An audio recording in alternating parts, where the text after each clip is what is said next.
Amigos telespectadores da Rede Vida de Televisão e do programa Páginas Difíceis da Bíblia. Diácono Albérico. Sim. Muito agradecido pela sua assídua presença. Eu que agradeço a oportunidade. Representando milhares de telespectadores. E pergunto, estou sendo claro? Claríssimo, claríssimo, sim. Estou? Bem, nós terminamos os patriarcas. O importante para os exilados era terem um passado. Não era tanto se perguntar se aquele passado se deu ou não. Era terem um passado, era terem uma história, era criarem um passado. Criaram e imaginaram ser aquele o seu passado. Para eles bastava isso. Nenhum historiador daquela época foi investigar se isto aconteceu ou não aconteceu. Bastava ter esse passado. E quando nós lemos a Escritura e dizemos que ela é inspirada, Deus esteve por detrás desta imaginação. Deus esteve por detrás e inspirou esta parábola toda. Este passado bíblico, porque não se tratava da preocupação de fazer historiografia no sentido moderno do termo hoje. Certo.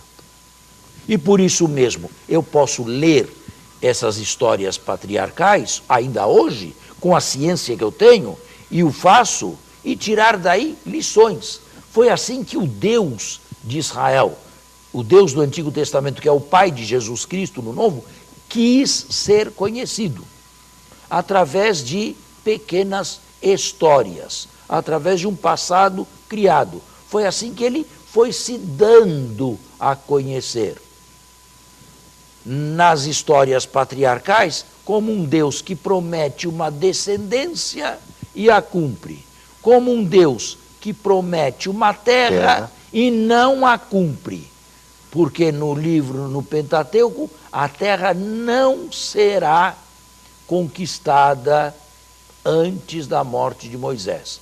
E o Pentateuco termina com a morte de Moisés. Interessante, uma promessa se cumpriu, outra promessa não se cumpriu.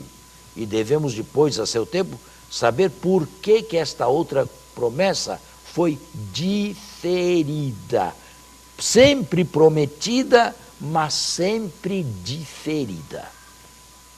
Então as duas promessas, descendência E a promessa da terra. e da terra. A descendência na história sagrada, Sim. é realizada na proliferação dos israelitas no Egito. Os descendentes de Jacó, meu pai era um arameu errante e desceu ao Egito. A outra promessa continua sendo promessa, é feita, é refeita, é reiterada, é repetida, mas não é ainda realizada. Nós temos que estudar por que essa promessa não foi realizada. Mas não é hora ainda. Temos que ter paciência e caminhar. Passo a passo. Bem, depois das histórias patriarcais, no texto atual, vem a história de José. A história de José deveria ser uma história avulsa, sem nenhuma ligação com patriarcas. É uma história que deve ter tido o início no pós-exílio. É uma história de propaganda judaica e, sobretudo, de judeus que moravam fora da Terra Santa, em diásporas, chamadas golás. Vejam, é um herói, não é uma história real, é um herói que não tem nenhum defeito, é um herói que não tem nenhum pecado, é um herói que é casto, que não se deixa levar pela concupiscência da mulher do sacerdote no Egito. É um herói que perdoa as ofensas dos seus irmãos, não se vinga. Mas é uma figura de Jesus, né? Pois José é, muito é uma forte. figura santa. José do Egito é uma figura santa. E esta história tem características. Primeiro, ela tem enredo. As histórias de Abraão, Isaac e Jacó não têm enredo. Aí se vê que os fragmentos eram soltos e foram colocados em sequência e ampliados. Mas não tem enredo. E a prova está que você pode ler um texto de Abraão sem se perguntar pelo que vem antes e pelo que vem depois. Mas na história de José não dá para fazer Começo, isso. meio, fim. Teve enredo, começo, meio e fim. Deus não aparece nessa história como aparecia na história patriarcal, falando com Abraão, falando com Isaac, falando com Jacó. Deus não aparece. Deus está sempre ausente. E nessa história, cada ator coloca tudo o que quer, de bom e de mal. Os irmãos de José fazem com José o que bem entendem. E José não pode fazer nada. É pego, é posto numa cisterna, é tirado da cisterna, é vendido a ismaelitas que iam para o Egito, vai para o Egito, para um país estrangeiro, e lá não terminam as suas peripécias, porque é vendido como escravo e vai parar numa cadeia. Tudo isso acontece com o santo José.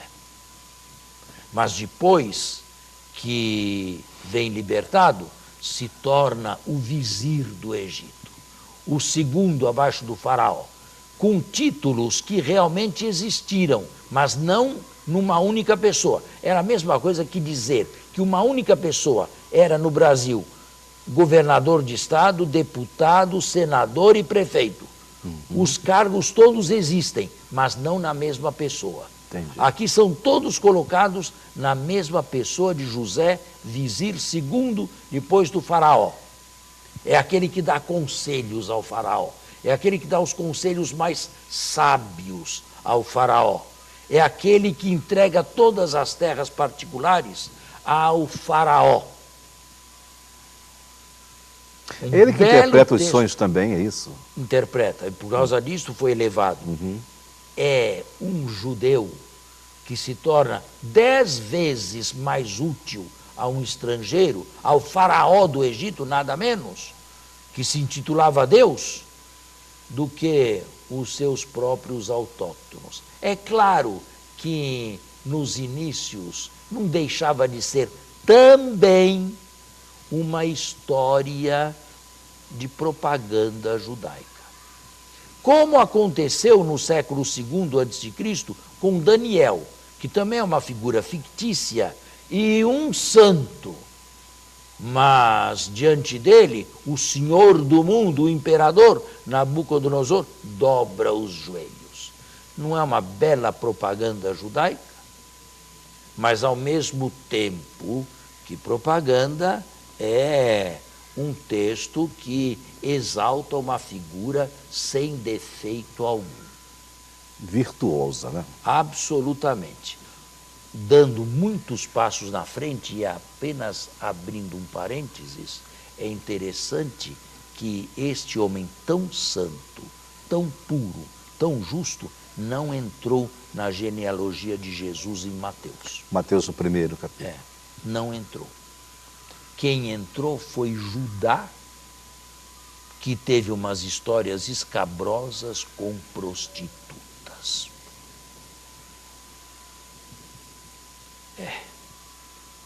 Veja, quando era ainda sacerdote católico na Suíça, um dos reformadores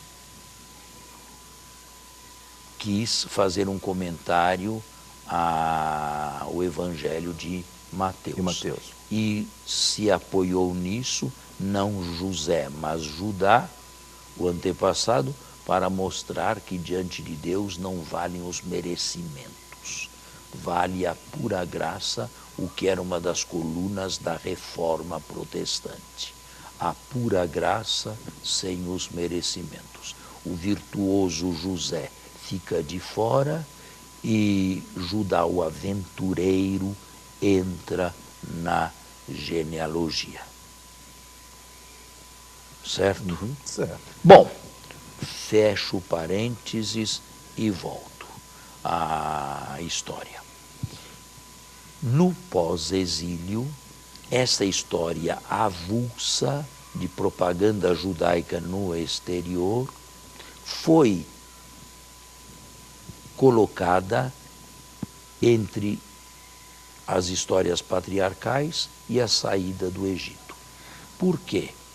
Porque era preciso justificar o êxodo. Se houve saída, na história sagrada, se houve saída, deve ter havido entrada também.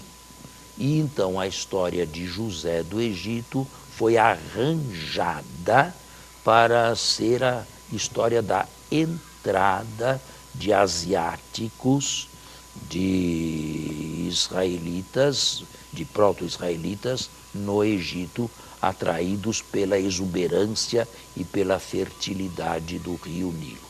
Gente pacífica. E então a história passou a servir de ponte entre os patriarcas e o êxodo mosaico.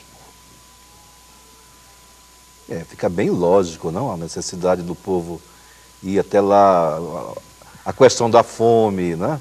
Antes um pouquinho, e a importância do próprio José. A história de José justifica a presença de israelitas no Egito. É José que trouxe a família, os antigos, os antepassados, os ancestrais de Israel para o Egito.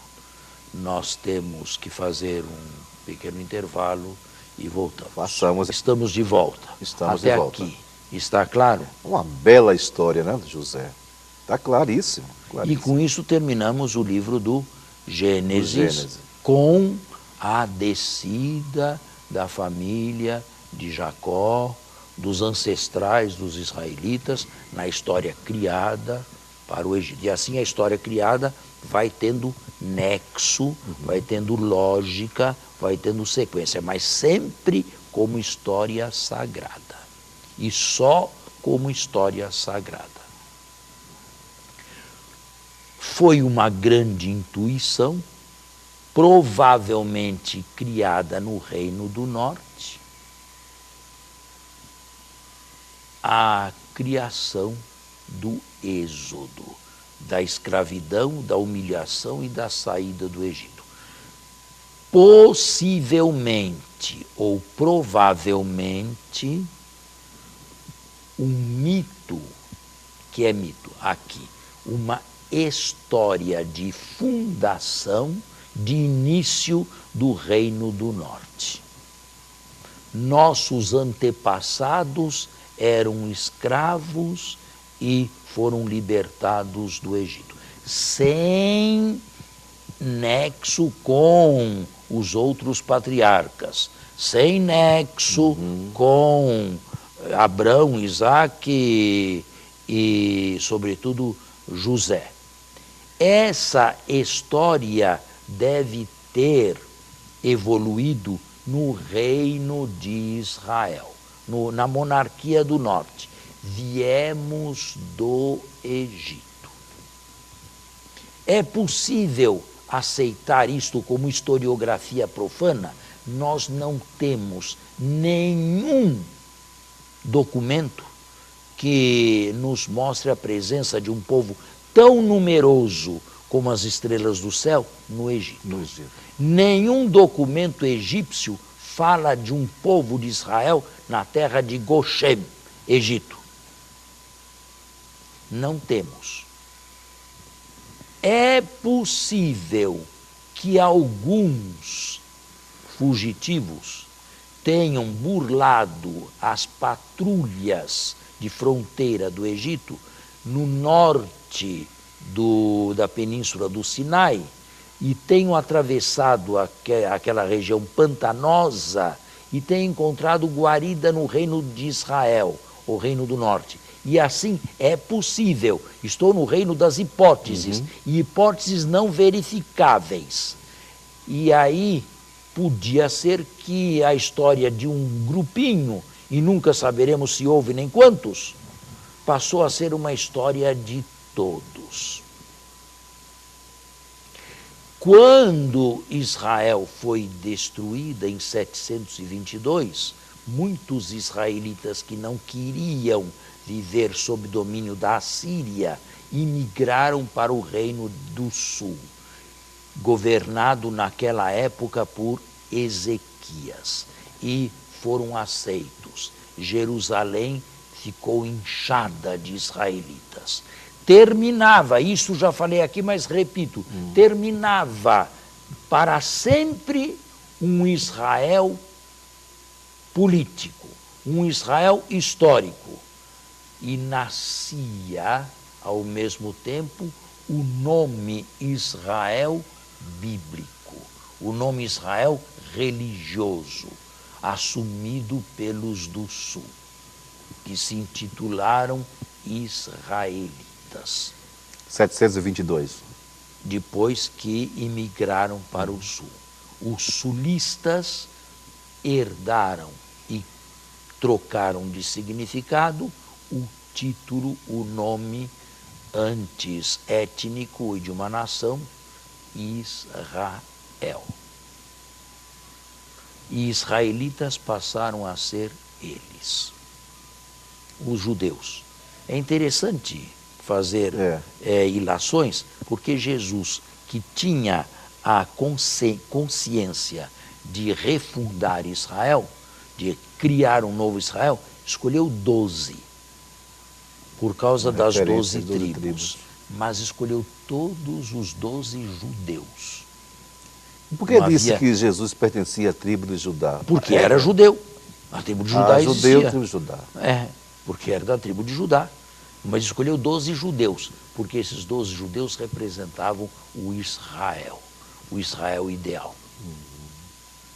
Fechamos o parênteses e voltamos. Esta história de saída do Egito parece que antes de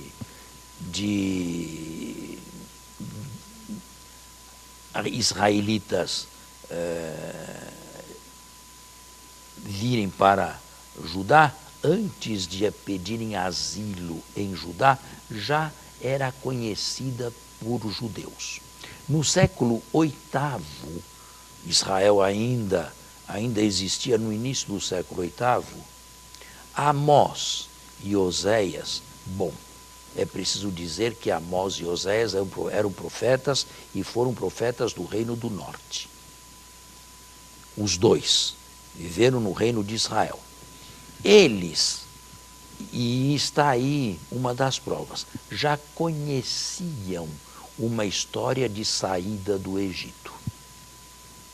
Oséias diz: do Egito chamei meu povo, e coloca esta frase na boca de Deus. Esses profetas do século VIII eram profetas do Reino do Norte. Só que a expressão sair do Egito não tinha o significado de deslocamento geográfico. Tinha outros significados. Deixamos de ter tais costumes, deixamos de ter tal língua, deixamos de ter tal passado, sem necessariamente indicar um deslocamento geográfico. Já no reino de Israel existia essa expressão sair do Egito. Pelo menos nesses profetas Amós e Oséias. Um deles era num lugar chamado Tecoa, né? Exatamente, Amós. Amós, né? Amós. Mas profetizou no reino de Israel. Certo? Bem, eu disse que havia uma possibilidade de alguns fugitivos também, lá do Egito, ter encontrado refúgio no reino de Israel. Mas isso é apenas uma hipótese. Seja o que for, no Reino do Norte, no século VIII, antes da deportação para a Síria, antes da destruição de Babilônia, já se conhecia a expressão verbal, a frase sair do Egito, sem uma conotação geográfica, como uma espécie de mudança de regime, uma espécie de ideologia, de nova ideologia. Está entendendo? Estou entendendo, claramente. Bem, esta expressão saímos do Egito pode ter sido criada a partir da idade de pequenas ou vagas lembranças do final do bronze recente, início do ferro primeiro, por volta de 1150, quando eu já disse aqui em outros programas que as cidades-estado de Canaã, fortemente controladas pelo Egito, deixaram de ser controladas pelo Egito, por causa daquela invasão possível de povos do mar que desestabilizaram. Pode ser que essa expressão, saímos do Egito, em Amós e Oséias, tenha sido criada com uma vaga reminiscência de uma ausência do Egito no controle da terra de Canaã. Fato é que com a vinda dos exilados israelitas para a Judéia, a expressão veio junto. E lá, na Judéia, a expressão criou ou evoluiu. E evoluiu para uma saída geográfica. De uma saída puramente ideológica, evoluiu em Judá para uma saída geográfica. E se tornou uma saída geográfica liderada por um homem de Deus do calibre de Moisés. Mas isto tudo já no sul, evolução da história. Era preciso que eles tivessem saído no passado, porque no presente eles tinham saído e estavam regressando também. Então, pode ter sido criada no passado a história de uma primeira saída, de uma primeira escravidão. O segundo Isaías, que escreve na época do repatriamento, diz: não olheis mais para o passado, eis que estou para fazer uma coisa nova, um novo êxodo, a saída dos repatriados de Babilônia. Mas é possível que antes da ida para a Babilônia ainda se tenha criado um forte passado de que anteriormente, numa época remota, provieram do Egito com Moisés. Tudo isso trazia esperança, né? Traz esperança de libertação, né? De traz, não tenha dúvida, traz esperança. Não é? Nós temos que encerrar, está terminado o nosso tempo hoje, mas acredito que ele tenha sido rico. E cheio de conteúdo, não foi? Então, até a próxima. Muito obrigado. Até o próximo sábado, com a bênção e a graça de Deus.